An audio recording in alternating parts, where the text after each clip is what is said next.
I worked so hard, and I fought so many battles. I'm sad, behind closed door, like so many battles that unspeakable that you'd be like, oh my gosh, wow, I did not know that happened to you. But Catch up, naysayer. Huh. I'm winning. I'm winning. Huh. I'm winning. Huh.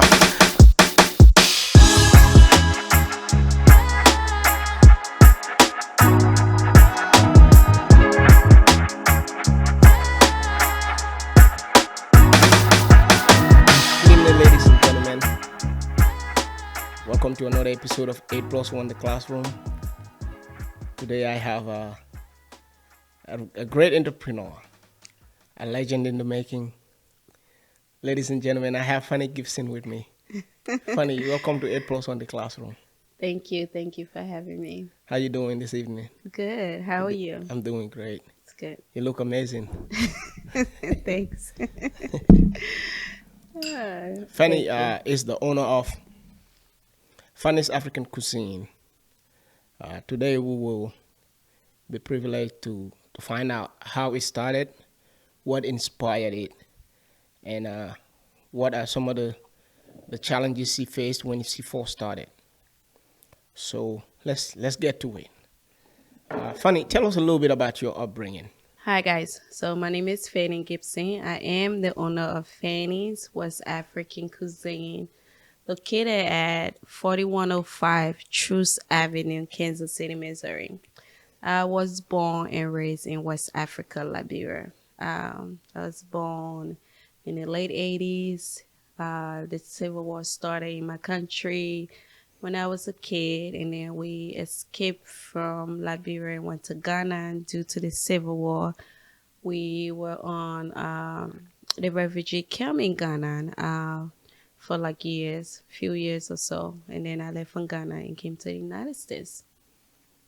Great. How was your transition into the United States when you first got here? It was different. It was difficult. It was different kind of change, but in a good way. It was challenging a lot because, I still have my accent and some of the things that, had they spoke in school or what they say I couldn't understand at first. And I was always picked at two kids who, was with me growing up. But it was a different kind of change, but also a rewarding change because, you get to go to school compared to my country that, during the Civil War, you have money, if you don't have money, you can go to school at all. Basically, stuff like that. But yeah, education is free, regardless who's speaking at you or not. You still get to go to school. You still have to get that education, and you still get to have a better life, look forward to a better future. It was very challenging, but you get to adapt as well, and be different and be you in the same sense. Yeah, that's the beautiful thing about the United States is its ability to provide you an environment where you can adapt, where you can be your true self without any compromise. Yes. That is one thing that you can never take away from this Yes. beautiful country. So that is amazing. What are some of the early memories you have in the camp in Ghana? Well, growing up, Ghana is different too compared to my country. First of all, Liberia had a civil war. Ghana didn't.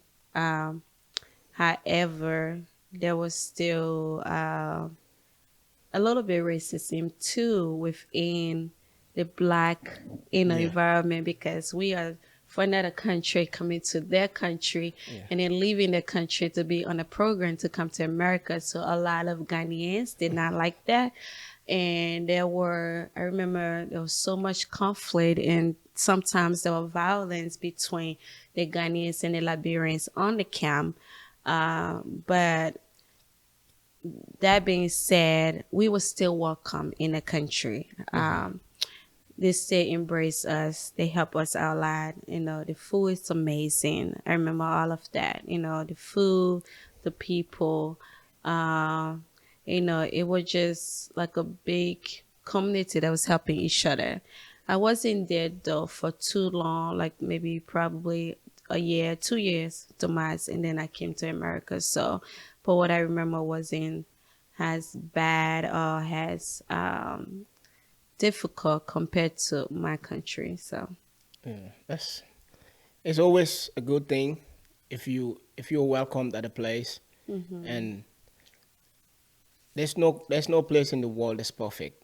right, There's no group of people who are very perfect because everyone everywhere you go in the world they have their trials and their ups and downs. But for Ghana to welcome people who were in dire need at that time, I think still we will have to applaud them for doing that. That was gracious. And so now let's get to the actual thing.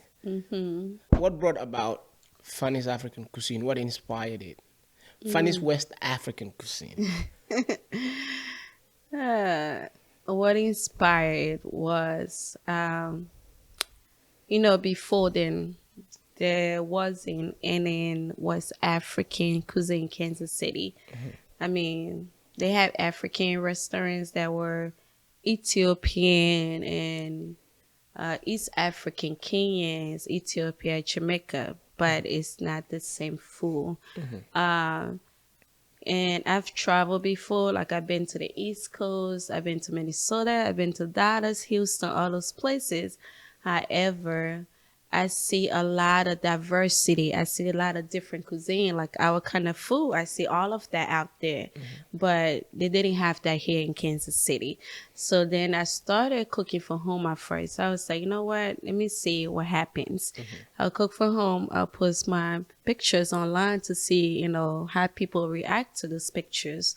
I started just had it was a hobby at first. Just started doing it on my off days, whatever. Cook for friends and family, and then I started posting, getting more creative, posting all of our traditional dishes, things that we ate back home. I'll find in the African market, I get so excited. Oh my gosh, I gotta make this, So then when I started and people started sharing it, people were so amazed. Like, oh my God, that looks amazing.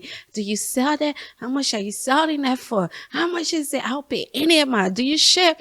So I was like, oh, okay. So this can actually be a business. People want it. People are interested in it. So then I actually started shipping too. So then I would cook food or freeze it. I would ship it out of the state, out of the country, or ship to Canada and within America. And I started building my audience and people was actually interested in it. So then I would have, like, for instance, the engineering. One day we had a concert in Kansas City, like a conference actually. Excuse me, a conference in Kansas City. There are a lot of Africans came to Kansas City. They're looking for West African cuisine, and there was nothing at the time. So I catered for almost 70 to 80 people, and some of them it was like more than that, but a lot of them didn't want me to just cater. They wanted someone to come and dine in. So they was like, oh my God, I wish she had a storefront that we can just come and dine in. So it started like that. I fell in love with it. I started cooking. I have a passion for that. I wanted to bring my culture to Kansas City, to show our amazing, amazing culture, and just bring that diversity because we didn't have that here. And then once I started that, I started in 2012 cooking from home. It took me a long time. And then finally, I found a location on Troost where we are now in 2018. And then it took me over 2 years to do the renovation because I didn't have all of the capital. So I would work and then put money in it. And finally, I did that. And we had the front store. And that's how I started. And now we're here. Wow. Yeah. Isn't it amazing when you do something out of love? Yeah. Where it could take you places beyond your imagination. Yeah. That's interesting. Yeah. That's wow. Yeah. What are some of the challenges that you faced when you first started? I know you already said the capital. Oh yeah, definitely. Because most businesses, they'll go to the bank, and or they already have the business plan, the capital set aside for employees, merchandise and this and that. For me, I didn't. Everything that we had, we did it as we went along. Everything that, to the renovation, to uh employees, to everything, as the money comes in, that's how we did it. So I did not have anything set aside. As I work, I put the time in, the money in. So definitely capital was number one. And I couldn't get a loan from the bank at the time because of my personal credit. My business credit was good, but personal credit also are in fact. And that's some things they don't tell you in school. That is very important. Credit, personal credit, whatever. And some banks wouldn't give us money because of that. And some banks wouldn't even look at it. They didn't even believe in the idea that West African food could Sell. sell in Kansas City. They thought it wasn't even accepted. They thought that, nobody would buy such kind of food because it was different. But they didn't know different is good. So yeah, and then finding the right people too. Like here, like for example, the East Coast have so many people. You can find help easily like that.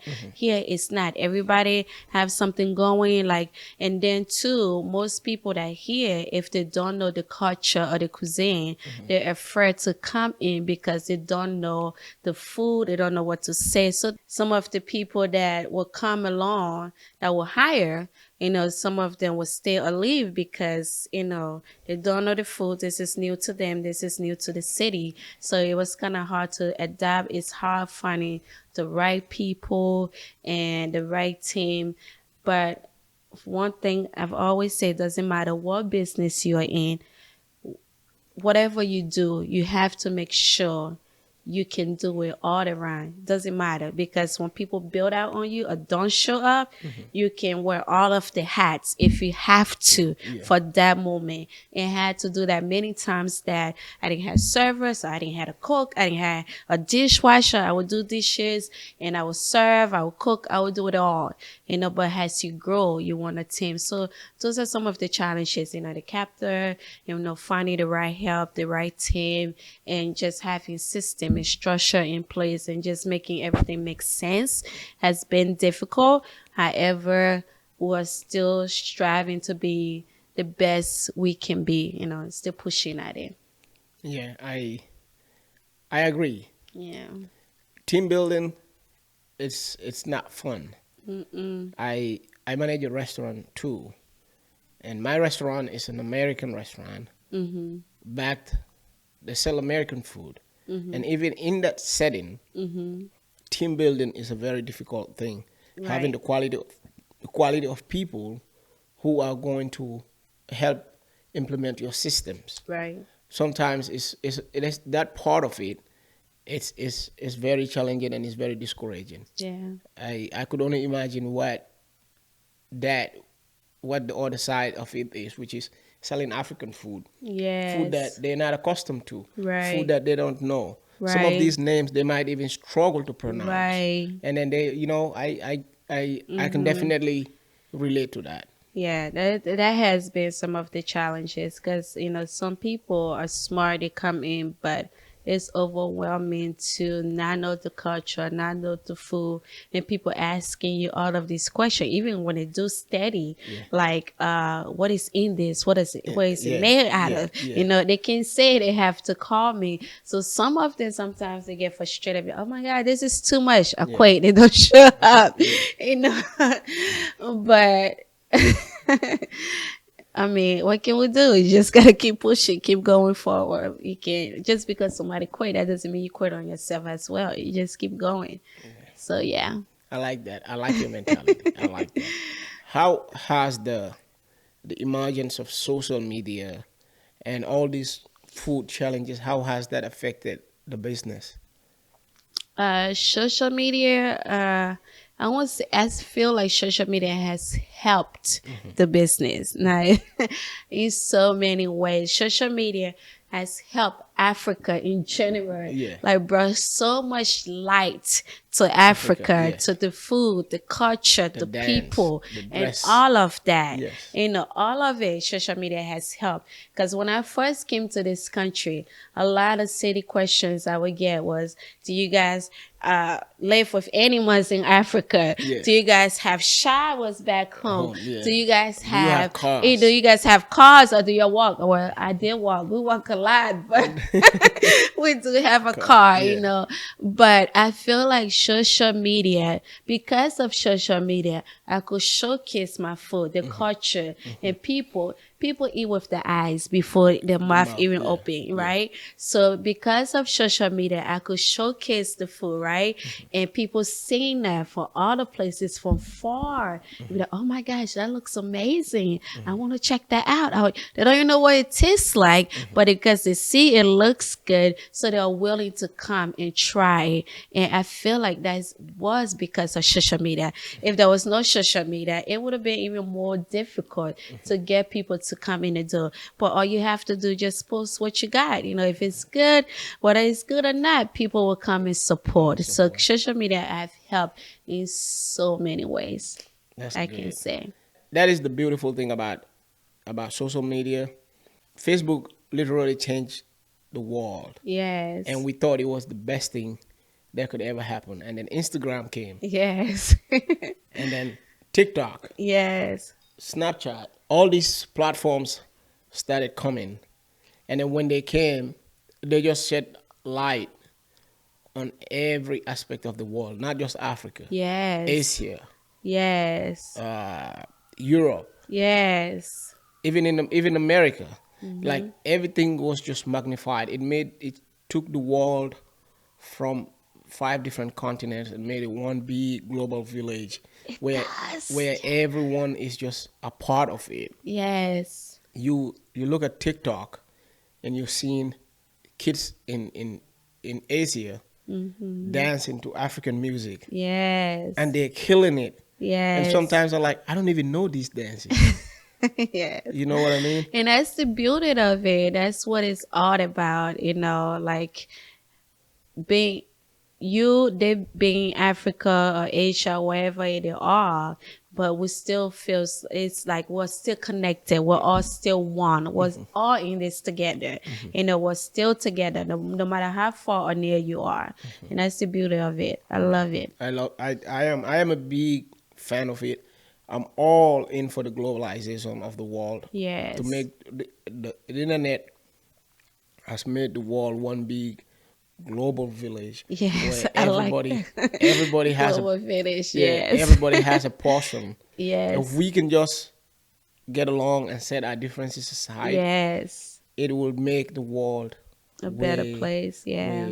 way better. The power of social media, I don't think, has been determined yet. I don't think anybody has algorithms, numbers, ideas, whatever you want to call it. I don't think they have a proper assessment of what it has done to what its impact is, right? But one thing I do know for sure is it depends on how you use it. It could be a weapon of mass destruction.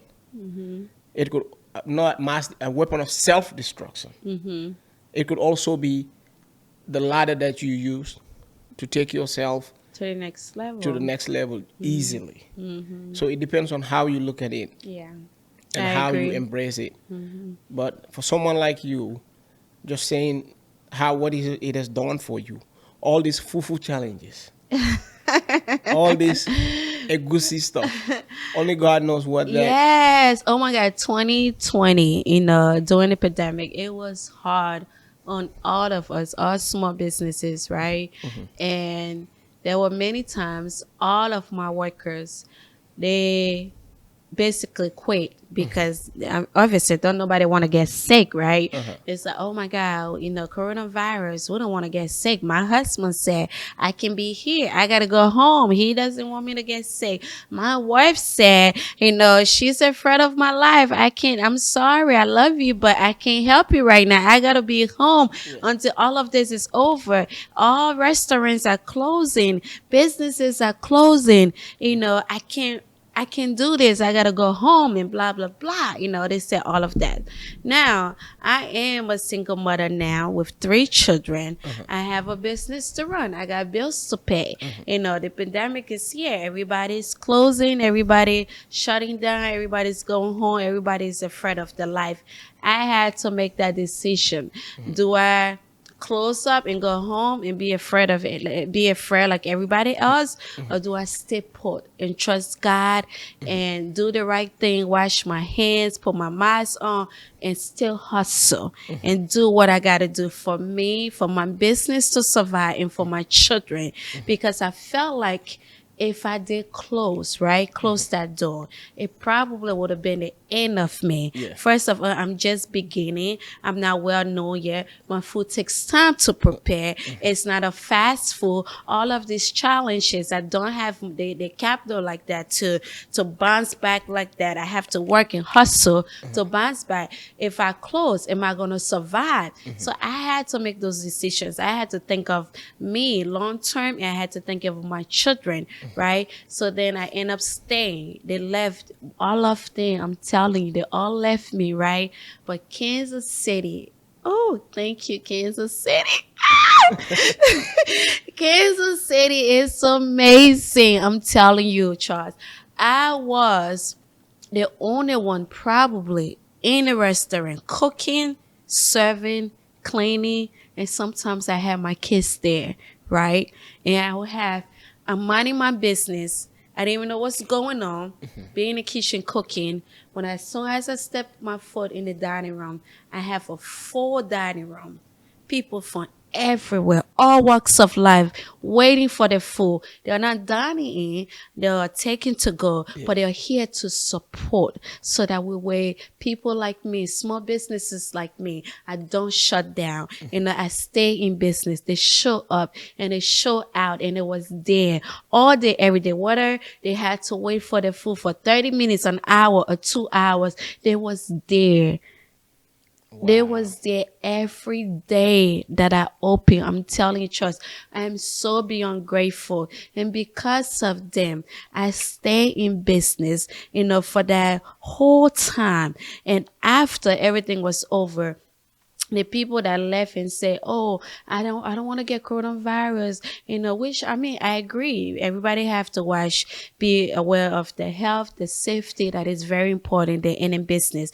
However, it is still my business. I had to do that for me to survive. There's so many big companies, businesses people that were in businesses for 30, 40 years that did not survive. So I had to stay put and pray and believe that God would take me to, God would see me to. I would not get sick. I would be fine. I would be just fine and just stay. And I did just that. I don't know what that strength came from. I worked so hard and I was grinding. I was hustling. I was staying. I was just there. And at the same time, I was doing renovation, trying to fix my place up. And everybody left me. I was by myself sometimes. And the city showed up every day to support, to keep us in business. And I'm so grateful for that. And then boom, 2021 came around. I got a email from Restaurant Week, right?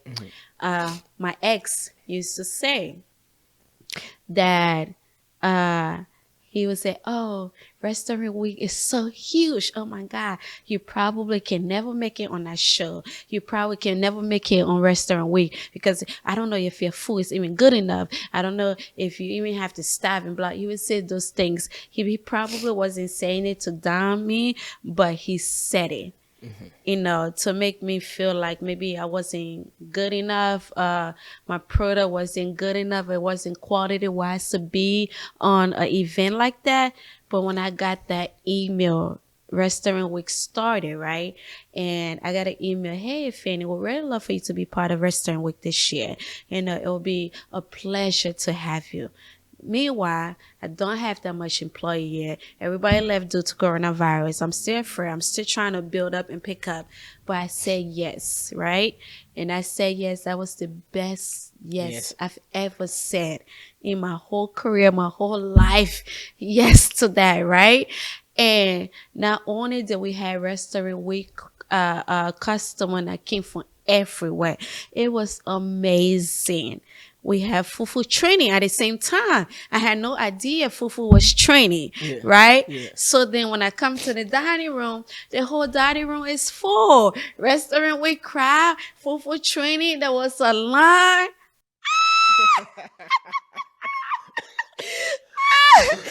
Oh my God. I cry every night. I'm like, before that, I even had a dream. I swear to God, I had a dream. We had a freaking line.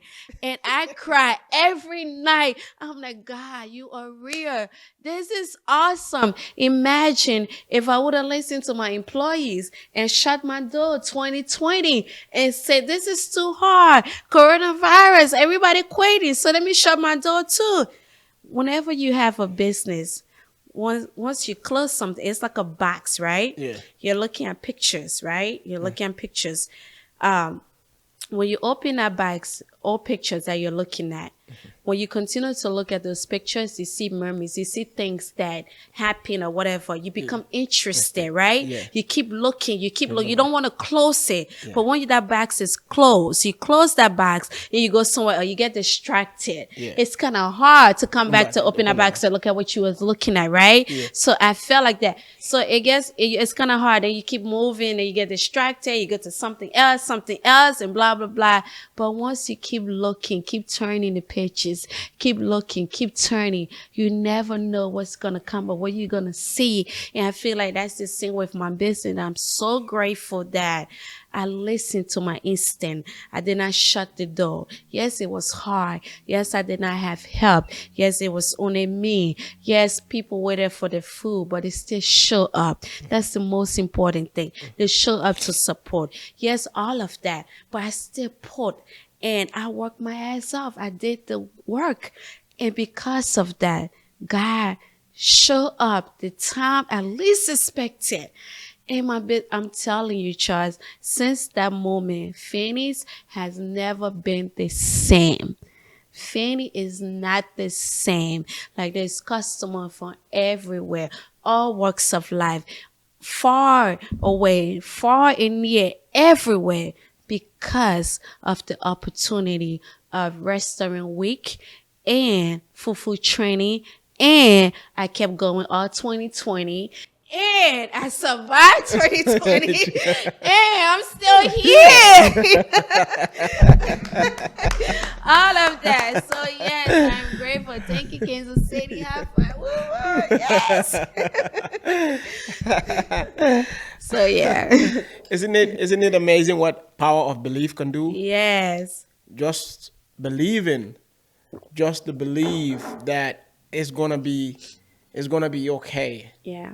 And you did what you're supposed to do out of necessity. Yeah. You could not close your doors and go sit at home. Right. Fear. For what? Fear. No. Fear of the unknown. Coronavirus at that time is nothing but just pure fear of the unknown. Yeah. We didn't know what coronavirus is going to bring. We were all scared. Fear. And then everyone just went home and sat down. As they should. You know, we are not downing anybody for deciding to go home and sit down. Mm-hmm. Because my health first. Your safety come first. Yeah, my which health is true. first. This is why I did not push anyone that wanted to go home. I didn't say, oh, you got to stay with me. You want to go home? Your husband said he or she doesn't want you to take the risk to get sick. That is fine. Go home. However, if you had shut down, yeah, like you said, it would have been the end of you. And Yeah. with those people, right? Because I was in a similar position. I understand it from a financial point of view too. They would have been at home.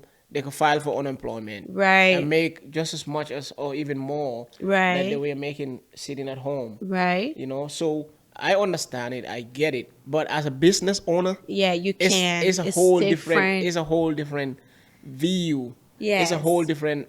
You're looking at it from the other side of Right. the spectrum, and thanks to the pandemic too. The pandemic is when I started this. I had this in mind for a really long time, and then the pandemic happened. My boss called me and said, "We are laying you off." So Anna was pregnant at the time. Anna was like super pregnant at the time, Super pregnant. and we have a baby on the way. We have a pandemic just happened. They said, "Charles, we're laying you off." Being from Gambia and being a green card holder, I filed for unemployment, and then my unemployment didn't go through. They said I needed some paperwork, something when I was filing my green card. It was a whole bunch of complication, right?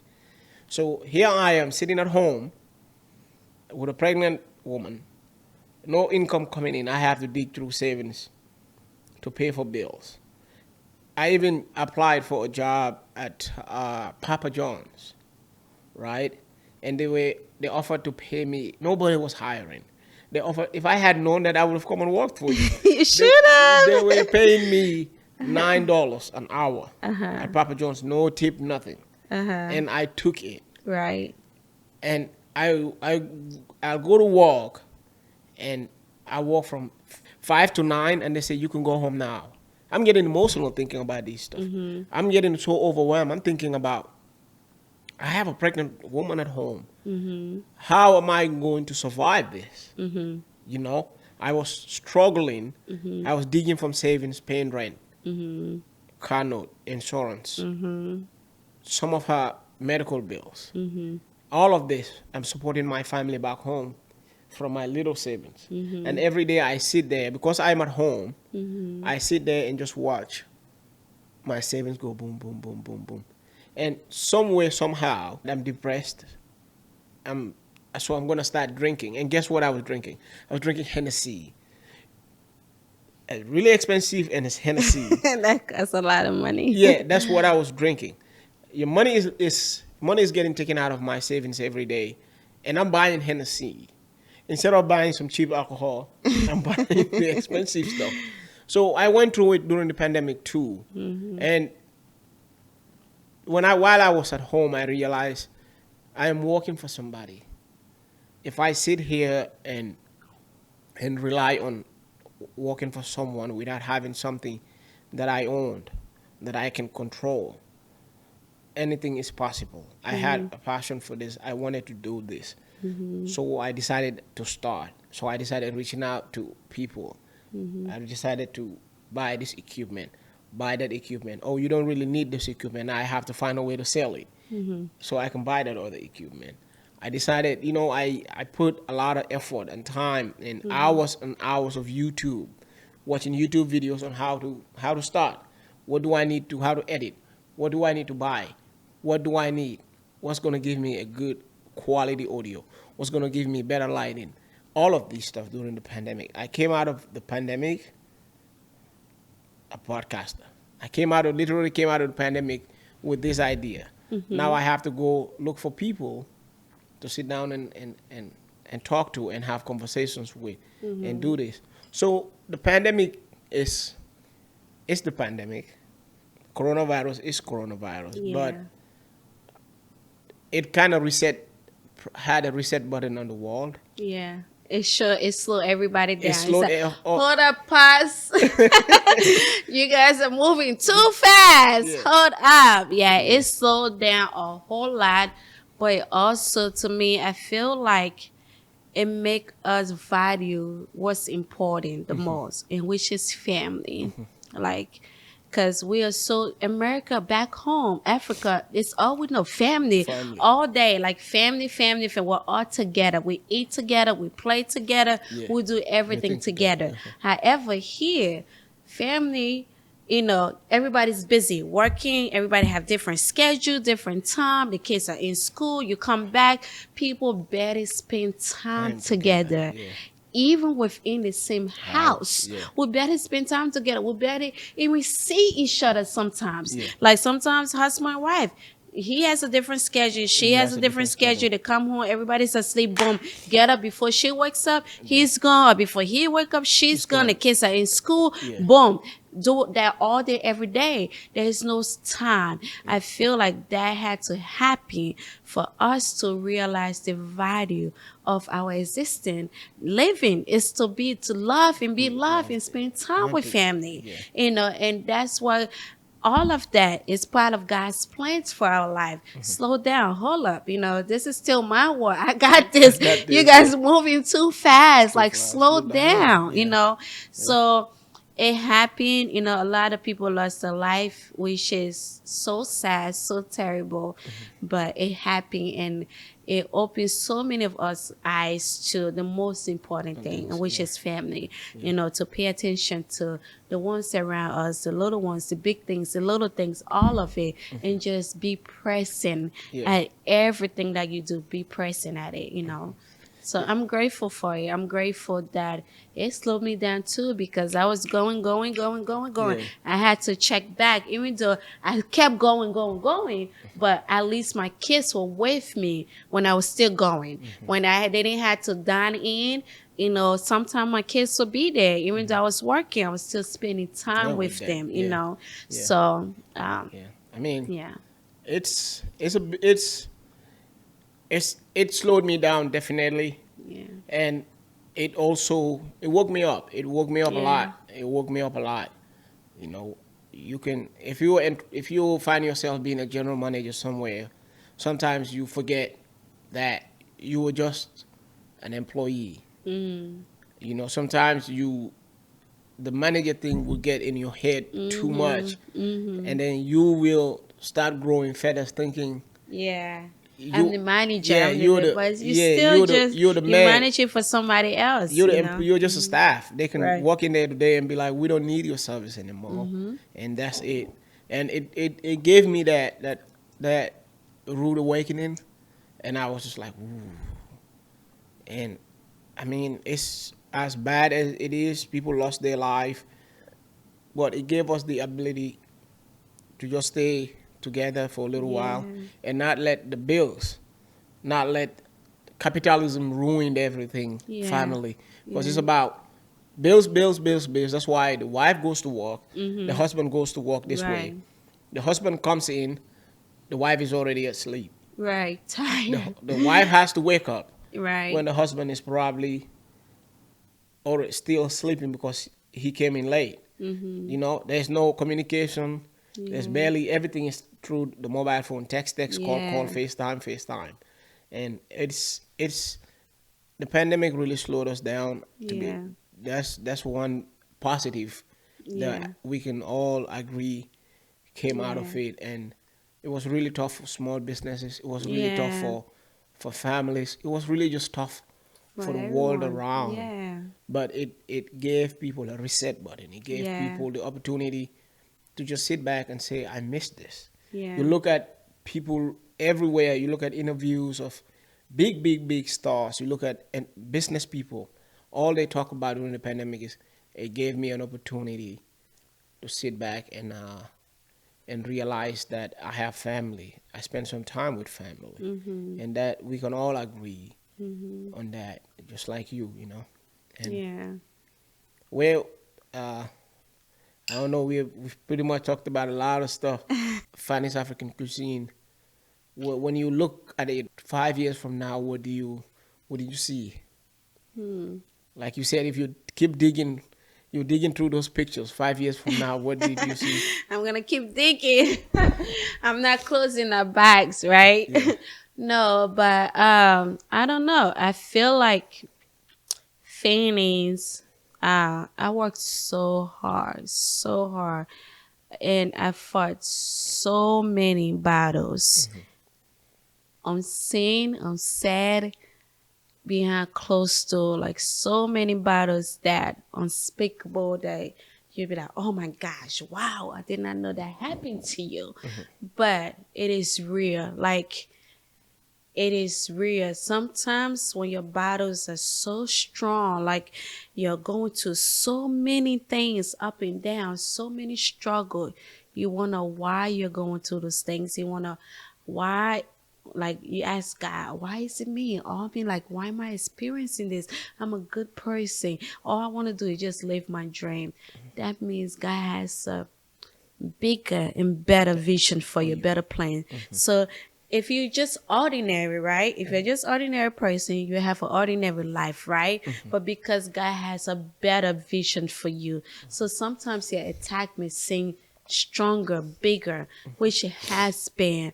Like some battles I've fought and still fighting that nobody know of, that I don't say, that belongs in a book to inspire the next person. However, I feel like Fannie's, to your question, Fannie has a potential to be a franchise, to be a a brand name in Kansas City, to be uh to be as big as we want to be. The food is amazing. The craft is amazing. Uh, there's a lot of African restaurants, every part of America, whatever. But to me, what set us apart is my recipe, right? And I don't care who's doing it. Can nobody do it like Fannie does it, right? That's different. My recipe, how I cook, my style, what I do, my craft is absolutely different, right? And 5 years from now, I see myself, I just want to keep going. Whatever God has in store for me, I'm going to grab. But I want to be a franchise. I want to have two or three more locations. I want to have system structure. I want my business to be somewhere that people can come, even though the food takes time.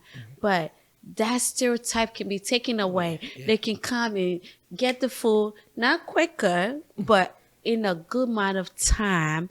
Uh, and still enjoy the experience and the environment, things that I'm struggling with right now. 5 years from now, hopefully, I can get rid of those things and be at a different level. I can have two, three more locations. I can be a franchise, I can be a chain, I can be whatever. But I want to grow bigger than what I dream of, what I imagine, because I think we have something good here. The potential is here.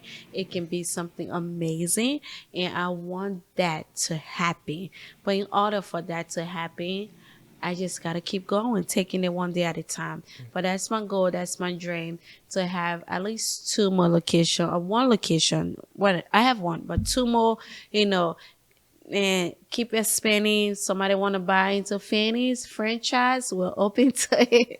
It is what it is. I can share the recipe if you're paying some money. I would love to be in different state. I want to be in Texas.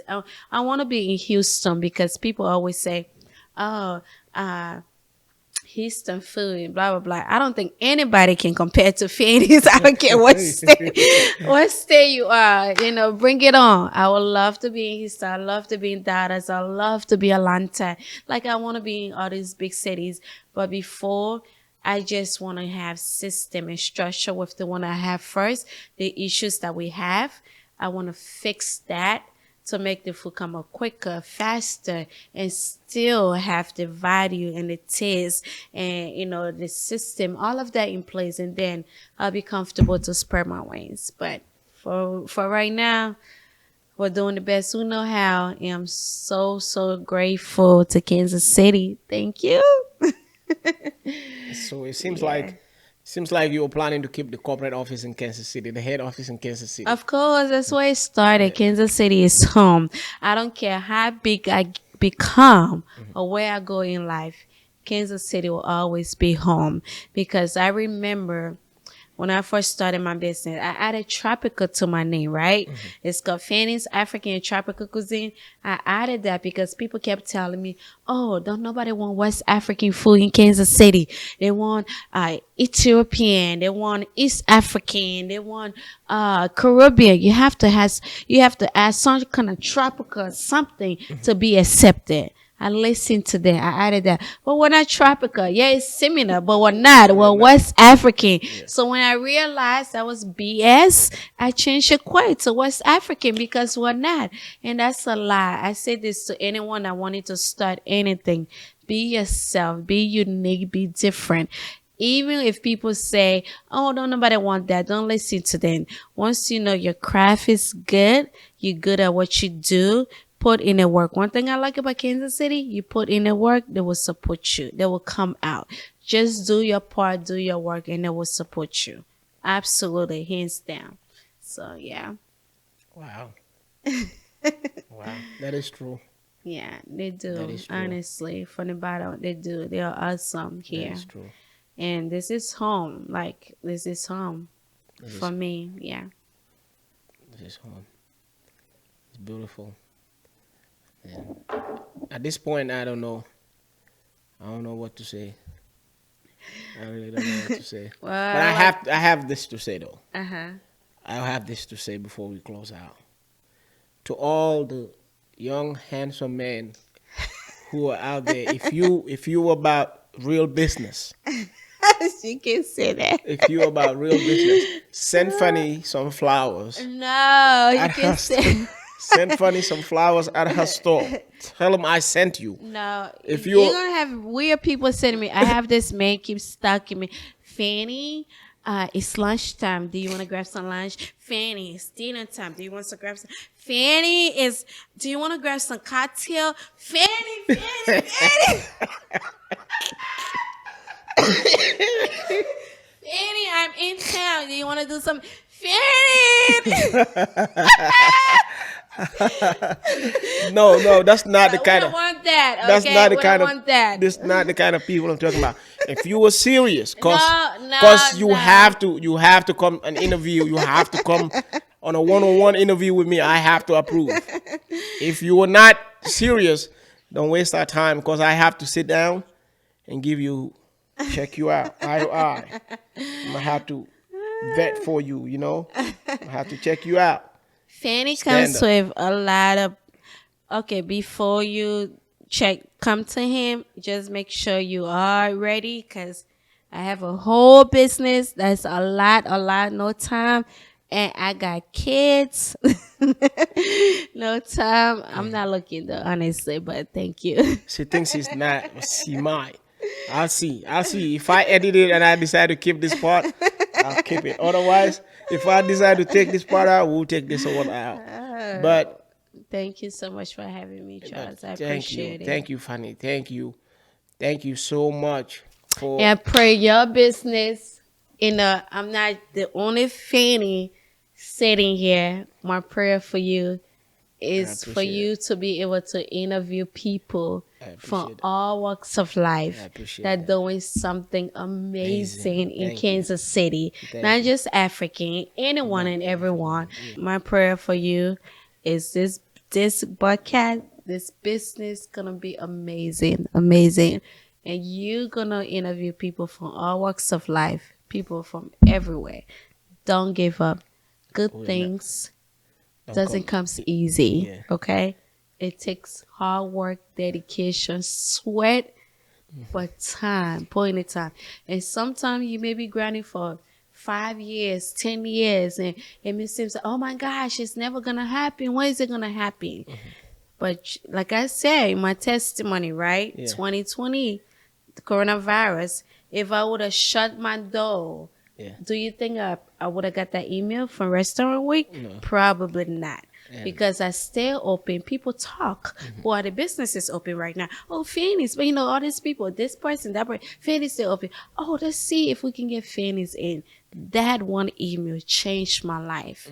It may be one person, it may be a phone call, maybe whatever. But if you keep pushing, keep going, you never know what God has on the other side of you. When you think it's over, you want to give up because it's hard or it's not going the way you planned it. But nothing good comes easy. You will fight a lot of battles on the way. But one day you're going to interview the greatest and the greatest and the great. You never know what God has for you. If God put all of this together, it's not for nothing. If he give you the idea, give you the money to purchase all of the to do this, to start this. It is not for nothing. There's a reason, there's a purpose, there's something bigger and better. You have a charm. You're very welcoming. You're a very nice guy. You're lovable. People love to talk to you. I'm telling you, there's be a lot of people in this chair, and I bless you, and God has so much more in store for you. Never give up. Keep Thank you. pushing. Keep Thank going. you. Okay. Thank you. Thank you. And thanks for having me. Thank you. I'll come And back on this when I get the second location. I'm gonna come back. I'll be here. I'll be waiting. And Fanny, you're a true inspiration to me, and I do know it's not just me. There's so many other people out there that your story is going to inspire. So many people who are business owners who will listen to this and they will appreciate your story. They will learn from the battles that you fight. They will learn from the days you cried out of stress, out of tiredness, to the days you cried from the tears of joy. They will understand every single piece and every single piece of the puzzle matters. People, a story like yours is a story of trial, a story of fighting, but the end is what matters. Yep. And the end for you is an end of triumph. Thank you. Thank you for never giving up. Thank you for pushing the culture beyond its boundaries. I grew up in Gambia. We have a huge Ghanaian presence in Gambia. I remember as a child, I would walk, every Gambian that's listening to this will attest to this. If you walk between Talinding all the way to Latrikunda Market, all the way past the Gamtel, there is Ghanaian women who sell kenke on the highway there. And they used to be sent by a Ghanaian neighbor to go buy kenke for him. He introduced me to kenke. Never in my wildest dream would I ever believe I'll come to the United States of America And see Kenke. and buy kenke from you. I worked at Access Bank Gambia, and my bosses were Nigerians. When they come to town for the board meeting, for the annual general meeting, they used to buy egusi, pounded yam, amala from a restaurant in Senegambia called The Buka. Oh, I like that name. The Buka. The Buka. So now, that's how I got introduced to this food. Never in my wildest dream do I believe I'll be in the United States of America. In Kansas City? In Kansas City. In Kansas City. And now I can go to Fannies and buy authentic, pure, authentic food. Pure, authentic. Pure. Authentic. Tastes like it's bought from from your grandma or yeah. something. Yeah. Yes. Tastes like I got it from home. Like I'm back home sitting under a mango tree. Yeah. I like that mango tree. Sitting under a mango tree with a bucket of water. Yeah. A bucket of egusi and a bucket of fufu here. And I'm doing the real work with my hands. Yes. It's amazing. The quality of the food is certified. It's authentic. The quality of the food is real. Oh, thank you. I appreciate that. Thank you. Never in my wildest dream thought I can. This is golden. This is an opportunity that you're providing for us to feel at home. Yes. Even though Kansas City is home, to feel at home. With our home. Yes. You know what I mean? So thank you. Don't keep pushing. Bigger and better things are gonna come your way. Thank you. I appreciate that. When I'm ready, you just hire me, okay? I'll come work for you. Thank you, Charles. I appreciate it.